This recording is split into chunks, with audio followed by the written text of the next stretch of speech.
16টি বছর সংবাদপত্রের স্বাধীনতা নস্যাৎ করে দিয়েছিলেন, আপনাদের লেখনির শক্তিকে বাধাগ্রস্ত করেছেন, আপনাদের প্রিয় সাংবাদিকদেরকে বিনা কারণে জেলেও রেখেছেন।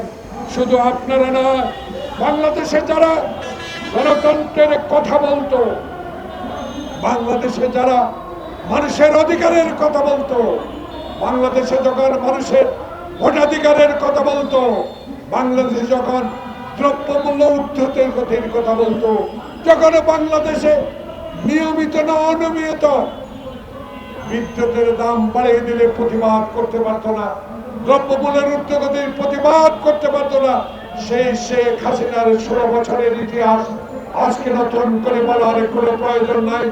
শুধু আজকে মনে করিয়ে দিতে চাই, ফেব্রুয়ারি যখন নির্বাচন ঘোষণা করলেন, হবে রোড ম্যাপ, ট্রেন চালুর ব্যবস্থা করলেন, তখনই আমরা শুনতে পাই নানা গুঞ্জন, তখনই শুনতে পাই নুরুর উপর অত্যাচার, তখনই শুনতে পাই পিয়ার, তখনই শুনতে পাই নির্বাচন নিয়ে ষড়যন্ত্র, তখনই শুনতে পাই যারা আমার মায়ের বুক খালি করে 71 সালে বুক থেকে নিয়ে গুলি করে হত্যা করেছে, তারা আমাদের বন্ধু ছিলেন, বন্ধু থাকেন, শহীদ জিয়া আপনাদেরকে ক্ষমা করেছিল, আজকে আমাদের নেত্রী আপনাদেরকে মন্ত্রিসভায় অংশগ্রহণ করিয়েছিলেন।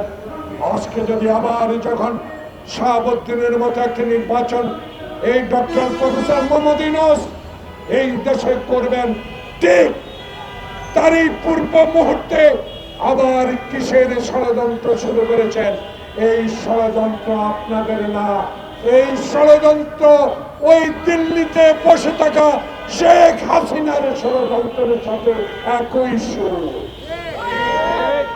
তাই আজকে গণতন্ত্র ফোরামের এই সভা থেকে একজন রাজনৈতিক কর্মী হিসাবে বাংলাদেশের স্বাধীনতার যুদ্ধে খালি পায়ে অংশগ্রহণ করা একজন যোদ্ধা হিসাবে বিনয়ের সহিত অনুরোধ জানাবো, যখন 18 কোটি মানুষ জুলাই আগস্টের বিপ্লবের পর তারেক রহমানের অখণ্ড সমর্থনের মধ্য দিয়ে বাংলাদেশের গণতন্ত্র প্রতিষ্ঠার একটা পথ সুগম হচ্ছে, সেই পথকে বাধা দেওয়ার আবার আপনারা ষড়যন্ত্র শুরু করেছেন। এই ষড়যন্ত্র আপনাদের কোনো লাভ হবে না, লাভ হবে দিল্লির, লাভ হবে শেখ হাসিনা। তাই আপনাদেরকে স্মরণ করিয়ে বলতে চাই, দয়া করে এই পথ থেকে সরে আসুন, কারণ অতীতে অনেক খেলা খেলেছেন, এখন কিন্তু জনগণের খেলা শুরু হয়েছে। এই জনগণের খেলা রোখার সাহস শেখ হাসিনার দিল্লি থেকে তো নাই।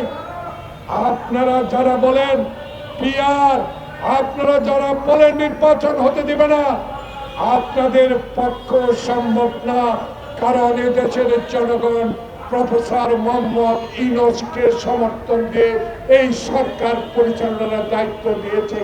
যতই আইন শৃঙ্খলা অবনতির চেষ্টা করেন, কিছুতে লাভ হবে না, লাভ জনগণের হবে, কারণ জনগণ 16 বছর কোনো ভোট দিতে পারে নাই। আমার নেতা তারেক রহমান, আমার ভোট আমি দিব, আমার পছন্দের লোককে ভোট দিব, আর দিনের ভোট দিনে হবে না, এবার রাতের ভোট হবে, 14-এর মতো ভোট হবে না, 18-এর মতো হবে না, 24-এর মতো ভাইয়ে ভাইয়ের ভোট হবে না, এই ভোট হবে ইনশাল্লাহ জনগণের যে খেলা, এই খেলায় জয়লাভ করবে নির্বাচন কমিশন।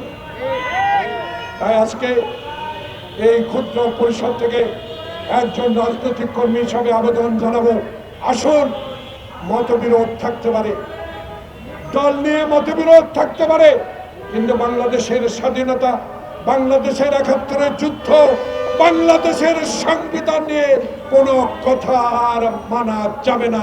নির্বাচন সংবিধান মতোই এই ইন্টেরিয়াম গভর্নমেন্টের আন্ডারে হবে। সবাইকে ধন্যবাদ। আসসালাম।